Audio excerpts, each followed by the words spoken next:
Parents को बताना चाहेंगे कि वो अपने बच्चों को सही मार्गदर्शन दे और आपके घर का माहौल, आपकी पेरेंटिंग स्टाइल, आपकी कम्युनिकेशन स्टाइल और आपका अपना व्यवहार।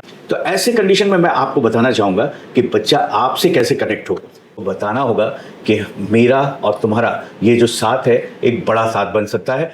गिफ्टेड है, आपके पास आया है, अब आपको इसकी दुनिया को अनमोल बनाना है कि आपका बच्चा एक सेल्फ ड्रिवन चाइल्ड बने, तो वो अपने समाज में स्थिति को बहुत अच्छा करेगा, सोशल वैल्यू बढ़ाएगा, अपनी मेंटल मोरल वैल्यू बढ़ाएगा। ये 4 गुण अगर आपने देख लिया कि उसकी विजन क्या है, उसके अल्टीमेट स्किल्स क्या है, उसका इंटरेस्ट क्या है, उसका वैल्यू क्या है, तो सर इस पूरी जेन नेक्स्ट पेरेंटिंग का फाइनल एसेंस क्या है? आपके उस रिजल्ट को देते हैं, रिपोर्ट को देते हैं, जिससे आपको पता होता है कि आपका एप्टीट्यूड इधर है या नहीं। आपका अपना वो है, अपना पावर है, कैसे आप उसको क्रिएट करेंगे, how will you get that. क्योंकि कितने बच्चों को ऐसा मिलता है, बहुत कम बच्चों को ऐसा मिलता है। एक बहुत बड़ा प्रोग्राम होता है कि self discovery is very very important for, मैंने आपको कहा ना कि मोरल वैल्यू, सोशल वैल्यू और फाइनेंशियल वैल्यू, तीनों फैक्टर आपको बात करनी होगी। लेकिन आप लोगों के समय ये काउंसलिंग बहुत इंपॉर्टेंट फैक्टर बन के आई है।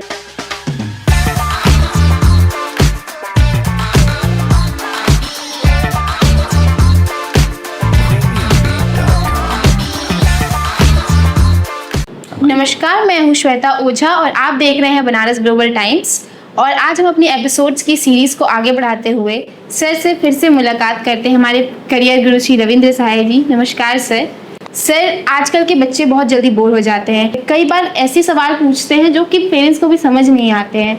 तो सर, आप क्या पेरेंट्स को बताना चाहेंगे कि वो अपने बच्चों को सही मार्गदर्शन दे और सही काउंसलिंग की क्या महत्वपूर्णता है उनको ज़िंदगी में बताएं?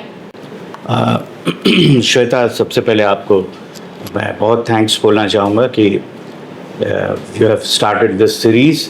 और एक इम्पॉर्टेंट फैक्टर जो जेन नेक्स्ट पेरेंटिंग की बात हो रही थी, लगातार हम बता रहे हैं कि हमारे सेल्फ ड्रिवन चाइल्ड को आप कैसे प्रिपेयर करेंगे, कैसे बनाएंगे। आपके घर का माहौल, आपकी पेरेंटिंग स्टाइल, आपकी कम्युनिकेशन स्टाइल और आपका अपना व्यवहार, ये पूरा इसी के पीछे समाहित है। और आप उसी से अपने बच्चे को एक ऐसा बच्चा बना देते हैं जो पूरी तरह से सेल्फ ड्रिवन होता है, जो ओनरशिप लेता है, जो अपने पर्पस को समझता है और जिसे साइकोलॉजिकल सेफ्टी भी मिलती है। इन 3 पॉइंट्स पे हम ज़्यादा फोकस कर रहे हैं क्योंकि ये डायरेक्टली कनेक्टेड है आपसे। बच्चे आज जनरली डिजिटल युग में जी रहे हैं, वो बोर हो जाते हैं, कभी कभी वो पेरेंट्स को रिजेक्ट भी करते हैं, कभी कभी उनका कनेक्ट छूटता भी है। कई बार हमसे ये बात आती है, कई पेरेंट ये बात करते हैं कि ये मुझसे बात ही नहीं करना चाहता है, अगर मैं इसे बुलाता हूँ तो वो उस कंडीशन में वहाँ पर आता ही नहीं है। तो ऐसे कंडीशन में मैं आपको बताना चाहूँगा कि बच्चा आपसे कैसे कनेक्ट हो। इसके लिए आपको बहुत अच्छे से एक पॉइंट पे आपको लेकर चलना है। देखिए, डांटना तो बिल्कुल नहीं है क्योंकि अब वो ज़माना गया, वो पुरानी पेरेंटिंग स्टाइल बिल्कुल समाप्त हो चुकी है। अब न्यू टेक्निक आपको अडॉप्ट करनी होगी और न्यू टेक्निक में कुछ नहीं है, यू जस्ट बी रिलैक्स्ड। आप रिलैक्स हो जाइए, बिलीव इन योर चाइल्ड। आपके अपने बच्चे पर आप विश्वास करिए, आपका विश्वास ही उसको बहुत बड़े लेवल पे ले जाएगा और आपसे कनेक्ट को बढ़ा भी देगा। जब आप उस पर विश्वास करेंगे, जब आप ये बिलीव करेंगे, और ये बिलीव आपको शो भी करना होगा। अगर आप उससे प्यार करते हैं, अगर आप उससे विश्वास करते हैं, तो आपको नेचुरली उस बच्चे को बताना होगा कि मेरा और तुम्हारा ये जो साथ है एक बड़ा साथ बन सकता है। तुम हमें सारी बातें बता सकते हो और तुम हमसे हर बात के लिए फ्री हो, तुम बात कर सकते हो। ऐसी कंडीशन अगर आप पैदा करेंगे तो वहाँ बच्चे का जो अट्रैक्शन है आपकी तरफ, बच्चे का जो कनेक्शन है आपकी तरफ, वो बढ़ता जाएगा। और ये धीरे धीरे होता है। देखिए, कई बार ऐसा होता है कि बच्चे, आजकल डिजिटल युग है, बच्चे पूरी तरह से मोबाइल पे शिफ्ट हो चुके हैं। ये मोबाइल कोई और नहीं, किसी और ने नहीं दिया है, हम ही लोगों ने उन्हें दिया है। और ये कोरोना जैसी आपदा के समय ऑनलाइन क्लासेस में जब हमने उन्हें मोबाइल थमा दिया, तो उस मोबाइल का वो अच्छा उपयोग कर रहे हैं कि खराब उपयोग कर रहे हैं, ये आपको देखना है। आपको उस मोबाइल को नहीं छीनना है, आपको उस पार्ट को के ऊपर अटैक नहीं करना है, बल्कि आपको बहुत प्यार से, बहुत अच्छे से आपको ये समझने की कोशिश करना है कि वो जो तुम मोबाइल में देख रहे हो वो क्या देख रहे हो और कैसे देख रहे हो, उस बच्चे से आपको कनेक्ट करना है एक दोस्त की तरह। तो अगर आपने ये काम किया तो बच्चे आपके ओर अट्रैक्ट होंगे, बच्चे आपकी ओर बढ़ेंगे और आपसे वो उम्मीद करेंगे कि जो भी चीज़ है, उनकी कोई भी प्रॉब्लम होगी वो शेयर करेंगे आपसे। और ऐसी कंडीशन में आप उन्हें ज़्यादा महत्व दे सकते हैं, उन्हें ज़्यादा पावर दे सकते हैं और कॉन्फिडेंस पैदा कर सकते हैं। किसी भी तरह की फियर उनके अंदर नहीं होनी चाहिए टुवर्ड्स योरसेल्फ। इसलिए ये पार्ट है। अगर डिजिटल दुनिया में वो हैं तो रहने दीजिए, लेकिन उसको लिमिटाइज करना है, उसकी सीमा को निर्धारित करना है। और इसके लिए आपको भी जानना पड़ेगा कि पेरेंट्स को भी जानना पड़ेगा कि आखिर डिजिटल सीमा क्या है। डिजिटल डिटॉक्स आप करिए उसके साथ मिलकर, क्योंकि जब आप एक पार्ट वो करते हैं, मैं डिजिटल डिटॉक्स पे एक स्पेशल एपिसोड दूंगा श्वेता, और ये बताने की कोशिश करूंगा, क्योंकि अक्सर ये वर्कशॉप्स हम लोग कराते हैं कि आखिर डिजिटल दुनिया में आप इतने ज़्यादा समाहित हो चुके हैं, नॉट इवन केवल चाइल्ड, पेरेंट्स भी पूरी तरह से डिजिटली मोबाइल में, मैं कई जगहों पे देखता हूँ कि सभी लोग अपने अपने मोबाइल्स में अंदर घुसे होते हैं, मतलब उनकी इंफॉर्मेशंस लेते हैं, क्योंकि वो आपको एंटरटेन कर रहा है और आप उस एंटरटेनमेंट के साथ जुड़े हुए हैं, आप रील्स के साथ जुड़े हुए हैं, आपको वो बहुत सारे आपके जैसा, जैसे एआई युग है तो आप जैसा चाहते हो कंटेंट, वो कंटेंट वहाँ पे मौजूद हो जाता है। तो ऐसी स्थिति में आपको अपनी पेरेंटिंग का स्टाइल बदल देना है, न्यू टेक्निक अडॉप्ट करना है, जो मैं आपको भी कह रहा हूँ। आपको अपनी कम्युनिकेशन स्टाइल बदलनी है, आपको अपने घर का माहौल बदलना है, आपको बार बार उन्हें रिस्पॉन्सिबिलिटीज़ के लिए आगे बढ़ाना है और उनके साथ मिल बैठ के बात करना है। ये आपके लिए बहुत बड़ा पावर होगा। सर, जैसे कि बहुत ज़्यादा हम अपने इस सीरीज़ में शब्द सुन रहे हैं, जेन नेक्स्ट पेरेंटिंग। सर, आखिर वो ऐसे है क्या? जेन नेक्स्ट पेरेंटिंग, मैं बार बार आपको बता रहा हूँ, मैं ऐसे पेरेंट्स को एम्पावरर पेरेंट्स कहता हूँ कि आपका बच्चा बहुत इंपॉर्टेंट फैक्टर है। आप, जैसे मैंने आपको बताया कि ये गिफ्टेड है, आपके पास आया है, अब आपको इसकी दुनिया को अनमोल बनाना है। और ऑफ कोर्स आपके बच्चे में अनमोल गुण है, आपको पहचानना होगा कि उस बच्चे का, जो मैं हमेशा कहता हूँ कि 5 चीज़ें आपको देखनी होगी। वो 5 चीज़ें क्या होती हैं? वो है पहला, थंब। मैं आपको बताना चाहूँगा, ये 5 उंगलियों पे इंडिकेट करना चाहूँगा कि ये थंब जो डिनोट करता है इंटरेस्ट। आपको ये जानना होगा कि बच्चे का इंटरेस्ट क्या है, उसकी डाइंग स्किल्स क्या है, वो किस तरफ जाना चाहता है, ये आपको बहुत अच्छी तरीके से जानना होगा। देन आती है उसकी ultimate skill. Ultimate skill means कि उसकी हर बच्चे में अनमोल गुण होता है और उस अनमोल गुण को वो पेरेंट जानता है या नहीं जानता है, ये बहुत इंपॉर्टेंट फैक्टर होता है। अगर आप इन्हें जानते हैं तो आप उसे रखिए, आप देखिए कि वो आखिर क्या अलग से कर रहा है। आपको एक फिक्स्ड पैटर्न पे नहीं चलना है, बार बार उसकी एक्टिविटीज को देखना है। वो कैसे उठता है, वो कैसे सोता है, वो कैसे अपने काम को करता है, किस तरह से वो अपने बैग्स, अपनी सारी स्कूल की प्रिपरेशन करता है, ये सब आपको देखना होगा। और यहीं पे छुपी होती है श्वेता उनकी अल्टीमेट स्किल्स। अल्टीमेट स्किल्स मतलब उनका अमूल्य गुण, और वो अनमोल गुण उन्हें उस जगह पे ले जाता है जहाँ पर कि वो अल्टीमेट बनते हैं। जहाँ, जैसे हम लोग हमेशा बात बोलते हैं अल्टीमेट बनने की बात, कि आपको सचिन को बॉल बल्ले से प्यार था तो नेचुरली वो क्रिकेट की ओर भागे। किसी को अगर अपनी कलम से और अपने लिखने से प्यार है तो लिखने की ओर आगे बढ़ेगा। किसी को बोलने से, क्योंकि हर तरफ अब करियर है, हर जगह अब करियर है। एक आप अच्छी अगर स्पीकिंग और स्किल आपके पास है तो भी आपका करियर बहुत बड़ा करियर बन सकता है। तो ये कंडीशंस आती हैं। देन थर्ड जो मैं उंगली बता रहा हूँ, दैट इज आपकी वैल्यूज। उस बच्चे की वैल्यूज आपको समझना होगा, वो क्या करना चाह रहा है, वो किस लेवल पे जाना चाह रहा है। उसकी फाइनेंशियल वैल्यू क्या आप रखेंगे? जैसे कोई इंजीनियर बन रहा है बच्चा, तो उसको पता होना चाहिए कि मेरी फाइनेंशियल वैल्यू क्या है। जैसे उसकी मोरल वैल्यूज क्या है, और उसके अल्टीमेटली सोशल वैल्यू क्या है, वो सोसाइटी में अपनी क्या स्टेटस बनाएगा, क्योंकि हमें देखिए दोस्तों, हम सब सामाजिक प्राणी हैं और हमें इसी समाज में रहना है। समाज में अपनी प्रतिष्ठा बनानी है। प्रतिष्ठा बनाने के लिए क्या करना होता है, हम अपना भविष्य अच्छा बनाते हैं, अपना अच्छा करियर बनाते हैं।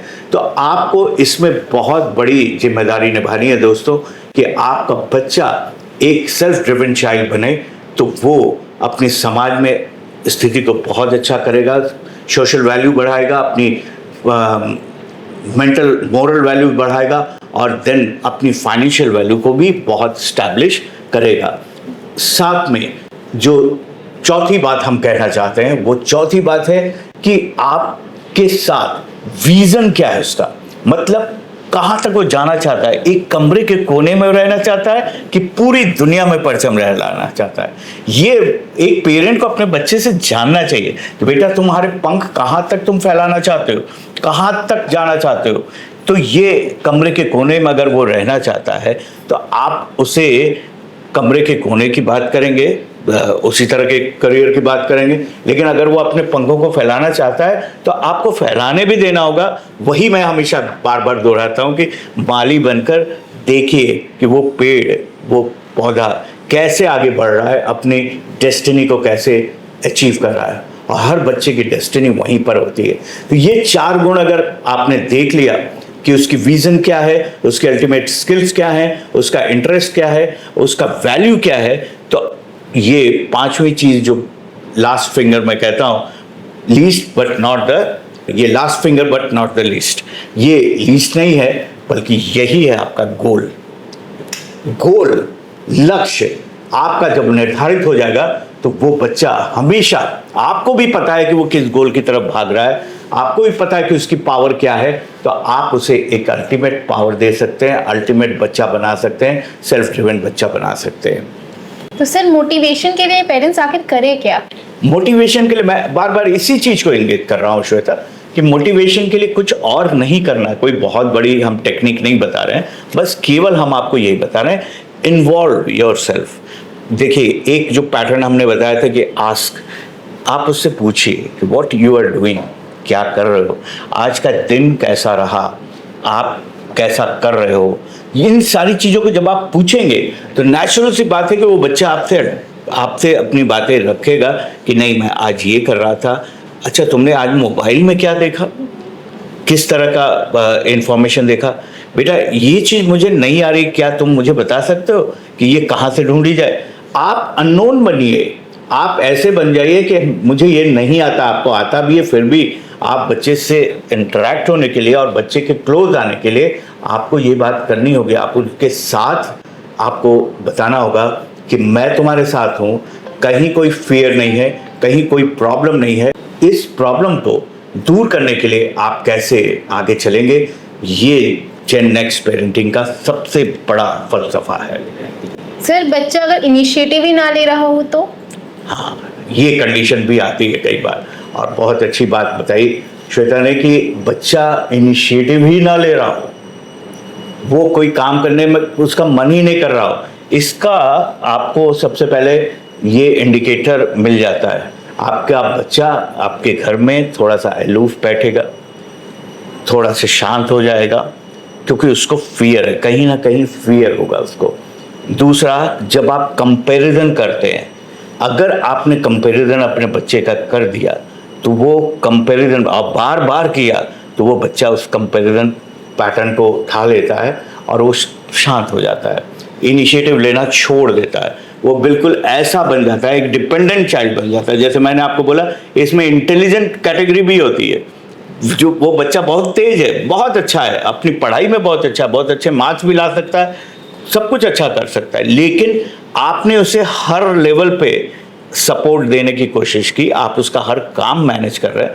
इसीलिए हम कहते हैं कि आप उसका रास्ता बनाने की कोशिश मत करिए, उसे धक्के खाने की वो कोशिश मत करिए कि आप उसे धकेलिए मत ऐसे रास्ते पे कि वो वहाँ पर वही काम करे जो आप चाहते हैं। डिपेंडेंट चाइल्ड वो बन जाएगा, वो आपका आज्ञाकारी बच्चा बन जाएगा, और आज्ञाकारी बच्चा कभी भी सेल्फ ड्राइव नहीं कर पाता है, उसे हमेशा परेशानियां आती हैं, आपके ऊपर बार बार वो डिपेंडेंट होगा, बार बार आपके पास आएगा और आपसे बहुत सारी बातों को वो समझेगा और समझने की कोशिश करेगा, और इतना वीक चाइल्ड हो जाएगा कि आप बार बार वरीड हो जाएंगे कि ये आखिर क्या हो रहा है, क्या परेशानी हो रही है।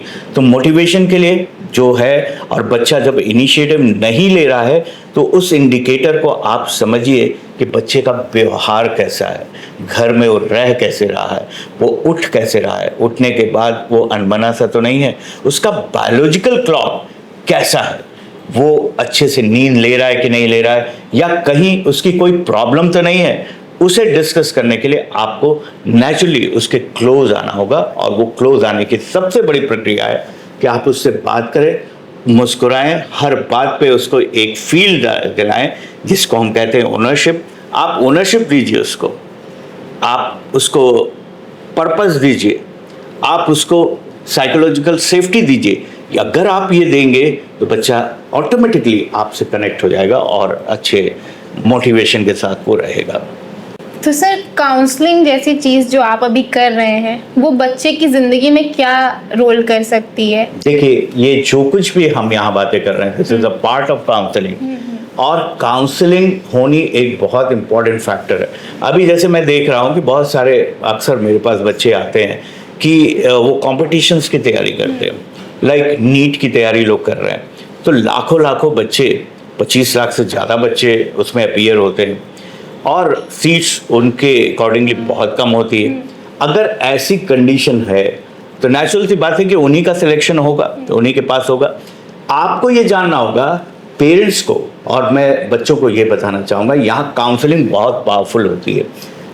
किसी भी कंपटीशन में जाने से पहले, किसी भी कार्य को करने से पहले आप एक करियर प्लान जरूर बनवाइए, आप एप्टीट्यूड टेस्ट जरूर करवाइए, क्योंकि एप्टीट्यूड टेस्ट जब आपका हो जाता है तो वहाँ पर साइकोलॉजिस्ट और करियर काउंसलर्स मिलकर आपके उस रिजल्ट को देते हैं, रिपोर्ट को देते हैं, जिससे आपको पता होता है कि आपका एप्टीट्यूड उधर है या नहीं। अगर उधर एप्टीट्यूड नहीं है, आप मेडिकल में नहीं जाने लायक हैं, तो आपका एप्टीट्यूड दूसरी तरफ होगा, ऐसी कोई बात नहीं है। आप मेडिकल के एलाइड सर्विसेज में जा सकते हैं, इक्वल करियर है, कहीं भी करियर की कोई कमी नहीं है।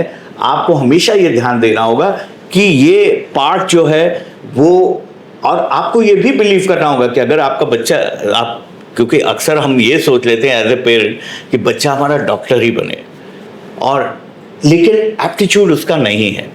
आपने एप्टीट्यूड टेस्ट कराया, उसका एप्टीट्यूड नहीं है, उसका कहीं और होगा। तो करियर, बहुत बड़े बड़े करियर हैं दोस्तों, और वहाँ पर जाने के लिए आपको प्रेरित करना होगा और आपको प्यार से उसे ले जाना होगा, तब वो आगे बढ़कर बहुत सारे कुछ कर सकता है। तो ये मैं स्पेसिफिकली आपको बताना चाहता हूँ कि counselling is a very important part of your life, और अगर आप काउंसलिंग करा लेते हैं, अगर आपको, और वो एक दिन की प्रक्रिया नहीं होती है, वो एक दिन की प्रक्रिया नहीं है, काउंसलिंग कंटिन्यूस प्रक्रिया है। जब जब आपको समस्या आती है, आप अपने काउंसलर से मिलिए और बातचीत करिए, और आपको एक अच्छा मुकाम, अच्छी फैसले करने में बहुत आसानी होगी। सर, एज अ स्टूडेंट मेरा हमेशा यही सवाल रहता है कि हम अपनी पेरेंट्स के एक्सपेक्टेशंस को फुलफिल नहीं कर पाते हैं। मतलब अगर हम कुछ भी गलत करते हैं या फिर कुछ भी, हम किसी चीज़ में भी फेल होते हैं, तो हमें लगता है हम अपने पेरेंट्स की एक्सपेक्टेशंस को फुलफिल नहीं कर पा रहे हैं। तो वो चीज़, आप उस पर क्या कहना चाहेंगे? अच्छा श्वेता, अभी आप क्या कर रहे हो? अभी एज ए स्टूडेंट आप क्या? बीटेक कर रही हूँ कंप्यूटर साइंस में सर। अच्छा, you are doing B Tech computer science से। देखिए दोस्तों, हमारे जो पॉडकास्ट में यहाँ पर हैं हमारे host, she is doing B Tech computer science, और सबसे बड़ी एज ए स्टूडेंट इनका प्रश्न यही है कि आखिर पेरेंट्स को हम कैसे, उनके एक्सपेक्टेशंस को कैसे फुलफिल करें। आपके पेरेंट्स का एक्सपेक्टेशन क्या है? कि मेरी बच्ची अगर बीटेक कर रही है तो ऑब्वियसली उसको जॉब मिले, अच्छी खासी सैलरी मिले, और जॉब मिले, अच्छी खासी सैलरी मिले, यही सबसे बड़ा एक्सपेक्टेशन होता है पेरेंट्स को, और उसकी जिंदगी अच्छी हो जाए। हाँ, वो एकदम सेटिस्फाइड लाइफ जी सके। ऐसे में मैं हर बच्चे को बताना चाहूँगा कि ऑफ कोर्स आपको अपने पेरेंट्स के बारे में सोचना होगा, क्योंकि वो माँ जो आपके लिए दिन रात लगी होती है, उसके एक्सपेक्टेशंस हैं, उसकी अपनी वो है, उम्मीदें हैं आपसे। वो पिता जो जी जान लगा के आपके हर काम को पूरा करने की कोशिश करता है, तो ऐसे में पेरेंट्स के लिए हमारा एक्सपेक्टेशन, उनका एक्सपेक्टेशन फुलफिल करना हमारा एक धर्म भी बनता है। आप जो कुछ भी कर रही हैं, आप जैसे बीटेक कर रही हैं, कंप्यूटर साइंस से हैं, जल्दी से आपको जॉब मिले और अच्छी जॉब मिले, तो सबसे पहले आपको जानना होगा कि एक बीटेक कंप्यूटर साइंस स्टूडेंट को उसकी ग्लोबल वैल्यू क्या है। Do you know global value? कभी आपने देखा है, आप सर्च करके देखा है कि एक कंप्यूटर साइंस बीटेक का वैल्यू क्या होनी चाहिए? इसकी हाईएस्ट पैकेज तो लगभग करोड़ों में ही जाती है, मतलब वो बहुत कम लोगों को मिलती है। हाँ, करोड़ों तक जा सकते हैं आप, आसानी से जा सकते हैं करोड़ों तक। और साथ ही साथ आपकी पैकेज मिनिमम 30 लाख 35 लाख से स्टार्ट होनी चाहिए। आपका अपना वो है, अपना पावर है, कैसे आप उसको क्रिएट करेंगे? How will you get that? क्योंकि कितने बच्चों को ऐसा मिलता है? बहुत कम बच्चों को ऐसा मिलता है। क्यों नहीं मिलता है दोस्तों? क्योंकि अगर आप बीटेक कर रहे हैं तो मैं आपको यही बताना चाहूँगा कि इस वक्त बीटेक के साथ अगर आप कोई भी पढ़ाई कर रहे हैं, उसके साथ डिग्री तो आप ले ही रहे हैं, लेकिन आपको स्किल जरूर डेवलप करना होगा। मैं श्वेता आपको बताना चाहूँगा कि you are doing computer science से रिलेटेड कई इंटर्नशिप्स, जैसे बड़ी बड़ी कंपनियों के इंटर्नशिप्स आते हैं, गूगल का अपना इंटर्नशिप होता है, IBM के अपने इंटर्नशिप्स होते हैं, डिफरेंट माइक्रोसॉफ्ट के अपने इंटर्नशिप्स होते हैं, और साथ ही साथ कई ऐसे कोर्सेज होते हैं, कई ऐसे स्किल डेवलपमेंट प्रोग्राम्स होते हैं, आप उन्हें जरूर करिए। अपने रिज्यूमे में आपको इन चीज़ों को ऐड करना होगा। डोंट थिंक कि आपका जब कंप्लीट हो जाएगा बीटेक तब आप इन चीज़ को गेन करना चाहेंगे। अक्सर मैक्सिमम स्टूडेंट्स का यही काम कर देते हैं और इसे पेरेंट्स भी नहीं जानते हैं। इसीलिए मैं नेक्स्ट जेन पेरेंटिंग की बात कर रहा हूँ कि ये जेन नेक्स्ट पेरेंटिंग में आप ये समझिए कि आज की जनरेशन, आज का डिमांड क्या है? आज का डिमांड ये है, डिग्री तो सिर्फ एक आपका रास्ता है, ओपन करती है, लेकिन आपका स्किल सबसे इंपॉर्टेंट है। तो डेवलप योर स्किल, और आपको बूट कैंप्स करने होंगे, आपको अपने प्रोफाइल को बहुत ही पावरफुल करना होगा। जैसे गिटहब पे आपको प्रोफाइल अपना डालना चाहिए, लिंक्डइन पे अपना प्रोफाइल डालना चाहिए, क्योंकि वो 16 साल से ही आपको अलाउ कर देते हैं कि आप उस पर प्रोफाइल डालिए। और try to do the jobs, कई जॉब्स जो फ्रीलांस जॉब्स होते हैं उनको करने की कोशिश करिए, ऑफर करिए लोगों को। तमाम लोग होते हैं, आप इंटरनेट पे जाएंगे, तमाम लोग होते हैं आपके स्किल को जानना चाहते हैं। आप अपनी स्किल बताते हुए वहाँ पे शो करिए, क्योंकि आपको अपने आप को मार्केट भी करना है। तो आप अपने शोकेस को, अपनी प्रोफाइल को पूरा शोकेस बनाइए। आपकी प्रोफाइल कितनी इंपॉर्टेंट है, आप जितना काम कर रहे हैं, जितनी इंटर्नशिप आप कर रहे हैं, जितने चीज़ों का आप परफॉर्म कर रहे हैं, उसी की रिव्यू आती है और वहीं से आपको रेफरेंस के जॉब्स मिलते हैं। आजकल जॉब्स बेटा आपको हमेशा रेफरेंशियल जॉब्स मिलते हैं, क्योंकि आपका रेफरेंस होना चाहिए, आपका रिव्यू अच्छा होना चाहिए, तब आपको इतने अच्छे पैकेजेस मिलते हैं। तो सर, जैसे कि ताली एक हाथ से नहीं बजती है, जी। तो सर बच्चे को ऐसा क्या करना चाहिए कि उसके और उसके पेरेंट्स के रिलेशनशिप ना खराब हो, अभी तो सेल्फ ड्रिवन चाइल्ड बन जाए? अभी देखिए, अभी आपने जो बोला वो बहुत बड़ा पार्ट था कि हम अपने पेरेंट्स के एक्सपेक्टेशंस कैसे पूरी करें। देखिए, आपका भी फर्ज है, बच्चे जो हैं हमारे सेल्फ ड्रिवन चाइल्ड जो बनना चाहते हैं, देखिए बच्चों, आप जिस दिन सेल्फ ड्रिवन चाइल्ड बन जाएंगे उस दिन आपकी ज़िंदगी बहुत आसान हो जाएगी। अब ये कोई कहने की बात नहीं, सेल्फ ड्रिवन चाइल्ड को एक स्पेसिफिक बात नहीं है, you have to create this. आपको कोई भी काम करना है तो बड़ी अथॉरिटी के साथ करना है, जिम्मेदारी के साथ करना है, आपको ओनरशिप लेना है, आपको अपने सारे काम खुद करने चाहिए। आपको पता होना चाहिए कि आपका कैलेंडर क्या है, आपको किस तरह से अपनी लाइफ को जीना है, ये आपको पता होना चाहिए। आपको प्रेशर में कोई काम नहीं करना है। आप कोई भी स्किल डेवलपमेंट कर रहे हैं तो आप ये ना सोचें कि ये नहीं करूँगा तो मुझे कुछ बड़ी प्रॉब्लम हो जाएगी। प्रेशर नहीं लेना, बल्कि आपको समझना है कि पर्पस है, ये मेरी लाइफ का पर्पस है और ये मुझे अचीव करना है। और उस कंडीशन में अगर आप करेंगे, सिर्फ आपको अपना काम करना है, एक बच्चे के रूप में अपना काम करिए, अपनी जिम्मेदारी समझिए और अपने हर कार्य को पूरा करने के लिए खुद से आगे बढ़िए। और उस वक्त आपके पेरेंट्स तो आपका हाथ पकड़ेंगे, वो आपको लेकर आगे ही चलेंगे और जो आप डिजिटल दुनिया में हैं वहाँ पे कहीं भी पेरेंट्स के अंदर फियर नहीं आना चाहिए। पेरेंट्स भी कभी कभी घबरा जाते हैं कि हमारा बच्चा कर क्या रहा है। कभी कभी बच्चे इतने ज़्यादा उस पर डिपेंड हो जाते हैं और हमेशा मोबाइल पे, जैसे आप 3-4 घंटे, 5 घंटे, 6 घंटे, 7 घंटे, अगर बात आती है तो बड़े मुस्कुरा के पेरेंट्स भी कहते हैं, बच्चे भी कहते हैं कि भाई हम इतनी देर रहते हैं, दिस इज़ नॉट प्राउड। आपको अपने डिजिटल डिटॉक्स करनी होगी।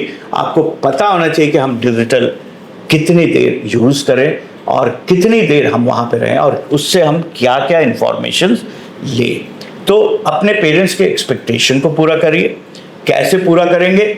जब आप अपने 24 आवर्स के बायोलॉजिकल क्लॉक को बिल्कुल सिस्टमेटिक कर देंगे और ये समझेंगे कि मेरी अपनी जिम्मेदारी क्या है, मुझे कैसे रहना है, मुझे स्कूल जाना है या कोचिंग करना है कि नहीं करना है, मुझे ज़रूरत है कि नहीं। ऐसा नहीं कि कोई भीड़ में कोई जा रहा है, उसने कोचिंग ज्वाइन किया तो मैंने भी कोचिंग ज्वाइन किया। You must know yourself. हर बच्चे को खुद भी जानना चाहिए अपने आप को।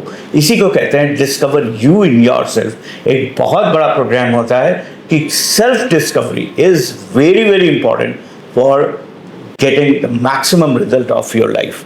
आपको सेल्फ डिस्कवरी करनी होगी।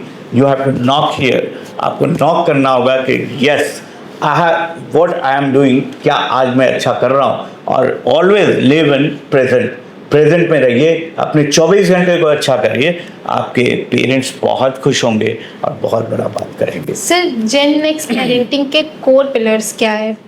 देखिए, कोर पिलर्स फिर वहीं पे आ रही है बात कि कोर पिलर्स किस तरह के होते हैं। कोर पिलर्स है सबसे बड़ा कि हमें सबसे पहले ये सोचना है कि अपने बच्चे को एक उज्जवल भविष्य हम देंगे। पेरेंट्स की बात जहाँ तक आती है, हम अपने बच्चे को उज्जवल भविष्य देंगे, हम अपने बच्चे को अपना साथ देंगे, उसको किसी भी तरह की इनसिक्योरिटी नहीं फील कराएंगे, किसी भी तरह की इनसिक्योरिटी। हम उससे हर बात पूछेंगे, हम उससे हर बात शेयर करेंगे, हम उसके साथ रहेंगे और ऑलवेज जब भी वो कोई प्रश्न करेगा तो उसका उत्तर हम खुद ढूंढकर उसे लेकर देंगे। अगर आप उसका उत्तर देना शुरू कर देंगे तो गूगल बाबा के पास वो नहीं जाएगा, वो किसी एआई के पास नहीं जाएगा। तो इसके लिए थोड़ी सी आपको भी मेहनत करनी होगी। और आज का पेरेंट बहुत स्मार्ट है, आप भी डिजिटल दुनिया में है, आपके मोबाइल पे भी सब कुछ है, तो आप भी उसी तरह के कंटेंट इकट्ठा करिए कि आपका बच्चा किस तरह का पावरफुल बच्चा बन जाए। और उसे बनाने के लिए वो माहौल आपको देना ही देना पड़ेगा। और आपकी एक छोटी सी मुस्कुराहट, आपका एक छोटा सा उसे गले लगाना, आपका एक छोटा सा स्पर्श उस बच्चे को बहुत बड़ी सिक्योरिटी देता है और वो बच्चा फिर अपनी दुनिया में अपने पंखों को लगाकर अपनी उड़ान भरने लगता है और बहुत आगे जाता है। ऐसे सारे बच्चे, बिलीव से शुरू होता है हर काम। आपको बिलीव करना होगा अपने बच्चे पर, आपको बिलीव करना होगा बच्चे के उस इंटरेस्ट पर, आपको बिलीव करना होगा। आपको एक ट्रेडिशनल नहीं सोचना है कि नहीं वो डॉक्टर बनेगा या इंजीनियर बनेगा। ज़बरदस्ती आप उसे इंजीनियरिंग मत कराइए, क्योंकि कई पेरेंट्स को मैं देखता हूँ कि अगर सही जगह पे आपकी इंजीनियरिंग नहीं हो रही है, सही कॉलेजेस में नहीं हो रही है, या IIM में या IITs में आप नहीं जा रहे हैं, तो बिल्कुल आप वहाँ पे सोचिए भी मत। उसका एप्टीट्यूड टेस्ट कराइए और पावरफुली उसको वहाँ पे भेजिए, उसके इंटरेस्ट को जानिए, उसकी सारी अपने बच्चे को पूरी तरह जानिए। इसके लिए हम लोग एक प्रोग्राम भी करते हैं, नो योर चाइल्ड। यस, बहुत इंपॉर्टेंट फैक्ट। सर, जैसे अभी आपने बात की ट्रेडिशनल पेरेंट्स में, तो सर पुरानी पेरेंटिंग की आखिर लिमिटेशंस क्या क्या है? पुरानी पेरेंटिंग कोई खराब पेरेंटिंग नहीं है। पुरानी पेरेंटिंग हम लोग एक तरह से, अभी हम कहें तो अभी जो नेक्स्ट जन पेरेंटिंग आ गई है वो हमारी पुरानी ही पद्धति को उठाकर लाया गया है, हमारे गुरुकुल पद्धति को ही वापस उठाकर लेकर आया गया है। अगर हम अपनी उस पद्धति को लेकर आए, हम अपने बच्चे को, हम हमेशा कहते हैं हर बच्चे को गीता का ज्ञान होना चाहिए। हर बच्चे को, अगर आप उस गीता के ग्रंथ को, क्योंकि कहीं भी ऐसा नहीं पढ़ाया जाता है, गीता के 1-2 श्लोक्स के बाद बच्चा कुछ भी नहीं जानता है। आपकी जिंदगी का हर सॉल्यूशन उस बुक में लिखा हुआ है, तो आपको बच्चे को उधर भी ले जाना पड़ेगा।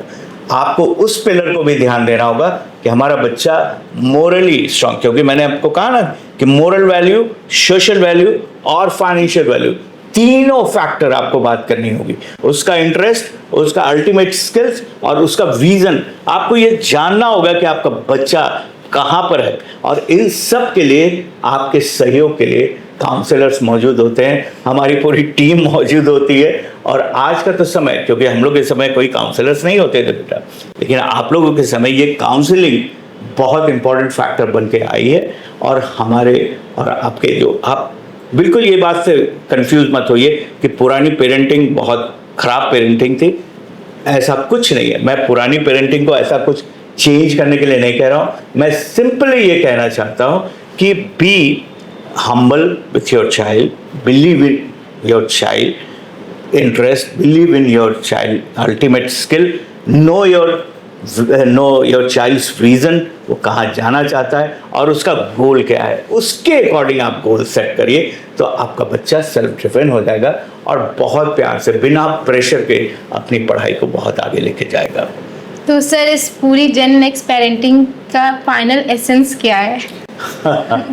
फाइनल एसेंस बस इतना ही मैं बताना चाहूँगा कि आप पेरेंटिंग जो, इसको कोई अलग से सीखने की चीज़ नहीं है, बल्कि पेरेंटिंग में सिर्फ आपको हल्के से खुद अपने आप को हल्का रखना है, मुस्कुराना है, प्यार से अपने घर के माहौल को, बिल्कुल कहीं भी इरिटेशन नहीं, आपकी ऑफिस की इरिटेशन घर में नहीं आनी चाहिए, वो ऑफिस में ही रहनी चाहिए। और जब आप घर में आते हैं तो आप और आपकी जो मदर एंड फादर दोनों का बिहेवियर बहुत ही पावरफुल होना चाहिए, बच्चे का कनेक्शन इसमें बढ़ना चाहिए। और हमने कहा ना कि बच्चे का प्रोफाइल आपकी आंखों के सामने होना चाहिए, बच्चे की ये पांचों गुण आपके आंखों के सामने होने चाहिए, तो आप अपनी पेरेंटिंग को बहुत बड़ा रूप दे सकते हैं। और आपको ये लगेगा कि हमारे बच्चे ने क्या किया, आप बहुत सारी चीज़ों से बचेंगे, आपके पैसे बचेंगे, आपका समय बचेगा और आपका मन इतना स्ट्रांग हो जाएगा, आप इतनी खुशियों के साथ रहेंगे कि वो माहौल घर का बहुत बड़ा हो जाएगा और बच्चा एक अच्छे समय पे, अपने समय पे वो अपने मुकाम को तय कर लेगा। धन्यवाद सर, आपके इतने बड़े विचार और इतने सही सहयोग की वजह से आज हमारे पेरेंट्स को एक नया मार्गदर्शन मिलेगा और वो अपने बच्चों के ऊपर ध्यान दे पाएंगे और बच्चों को भी आज पता चलेगा कि कैसे वो अपने स्किल्स या फिर कोई भी चीज़ हासिल कैसे करेंगे। तो धन्यवाद सर। Thank you. और मैं यही पेरेंट्स को यही बोलना चाहूँगा कि आप कमेंट्स करिए हमको, आपको पॉडकास्ट के ज़रिए हम जो बताने की कोशिश कर रहे हैं, आपकी जो भी समस्या है आप कमेंट्स में बताएं, हम आपकी समस्या को बिल्कुल सुलझाएंगे और हम आपको आपके हेल्पलाइंस नंबर भी आपको देंगे, सो दैट कि आप अपने बच्चे के किसी भी प्रॉब्लम, किसी भी समस्या के बारे में हमसे पूछ सकें और आपका ये जो सेल्फ ड्रिवन चाइल्ड बनाने का जो सफ़र है वो पूरा हो सके। Thank you very much.